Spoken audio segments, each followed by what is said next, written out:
നമസ്കാരം. National broadcasting news India news update. Calicut സർവകലാശാലയിൽ സമരങ്ങൾക്ക് നിരോധനം. വിദ്യാർത്ഥി സംഘടനകൾക്ക് കത്തയച്ച് പോലീസ്. കാലിക്കറ്റ് സർവകലാശാലയിൽ സമരങ്ങൾക്ക് നിരോധനം. ഹൈക്കോടതിയുടെ നേരത്തെയുള്ള ഉത്തരവ് ചൂണ്ടിക്കാട്ടി പോലീസ് വിദ്യാർത്ഥി സംഘടനകൾക്ക് കത്തയച്ചു. സർവകലാശാല കെട്ടിടങ്ങൾ, പരീക്ഷാ ഭവൻ, അഡ്മിനിസ്ട്രേറ്റീവ് ഓഫീസ് എന്നിവയുടെ 200 മീറ്റർ ചുറ്റളവിൽ പ്രകടനങ്ങളോ ധർണയോ സമരമോ പാടില്ല എന്നാണ് നോട്ടീസിൽ വ്യക്തമാക്കുന്നത്.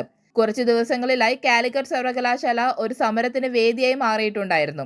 പ്രത്യേകിച്ച് വിദ്യാർത്ഥി സംഘടനകൾ നടത്തുന്ന സമരത്തിൽ കൂടുതൽ സംഘർഷാവസ്ഥയിലേക്ക് മാറുന്ന ഒരു സാഹചര്യം ഉണ്ടായിരുന്നു.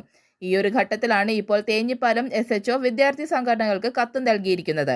നിയമം ലംഘിച്ചുകൊണ്ട് ഏതെങ്കിലും തരത്തിൽ സമരം ചെയ്യുകയാണെങ്കിൽ ശക്തമായ നിയമ നടപടി സ്വീകരിക്കുമെന്നും കത്തിൽ പോലീസ് മുന്നറിയിപ്പ് നൽകുന്നുണ്ട്. കഴിഞ്ഞ ദിവസം സമരം നടത്തിയ വിദ്യാർത്ഥികൾക്കെതിരെ നടപടിയെടുക്കുന്ന രീതിയിൽ യൂണിവേഴ്സിറ്റി കടന്നിരുന്നു. അതിന് പിന്നാലെയാണ് ഇപ്പോൾ പോലീസും വിദ്യാർത്ഥി സംഘടനകൾക്ക് കത്ത് നൽകിയിരിക്കുന്നത്. കൂടുതൽ അപ്ഡേറ്റ്സുകൾക്കായി കാത്തിരിക്കുക. National broadcasting news India.